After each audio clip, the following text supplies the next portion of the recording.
नमस्कार, मी तुमचा सर्वांचा लाडका अलिबागचा रोड डान्सर. मी येत आहे कुठे माहिती आहे का? हो, आपल्याच हक्काच्या वडखल नगरीमध्ये ढोलवी गावामध्ये हनुमान जयंती निमित्त 1 एप्रिलला कार्यक्रम होणार आहे. ऋषिकेश शिर्के प्रस्तुत आणि आकाश ठाकूर निर्मित ऑर्केस्ट्रा होणार आहे स्वरयात्रा.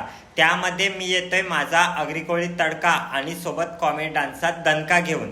आणि हो, खास आकर्षण आहे आपला सर्वांचा लाडका गायक म्हणजे आई तुझं देऊळ फेम योगेश अग्रावकर आणि जपून चालव होरी फेम महेंद्र पाटील, कुलाबा किल्ला फेम रेश्माताई पाटील आणि पूजा पाटील असे दिग्गज कलाकार आपल्या कार्यक्रमासाठी उपस्थित राहणार आहेत. तर आम्ही येतोय फुल टू धमाल मस्ती करायला. तुम्ही नक्की येताय ना? हो, यायलाच पाहिजे. आणि मला बोलवल्याबद्दल ढोलवी ग्रामस्थ मंडळाचे मी खरंच मनापासून धन्यवाद मानतो. आम्ही येतोय, तुम्हीही नक्की या. धन्यवाद.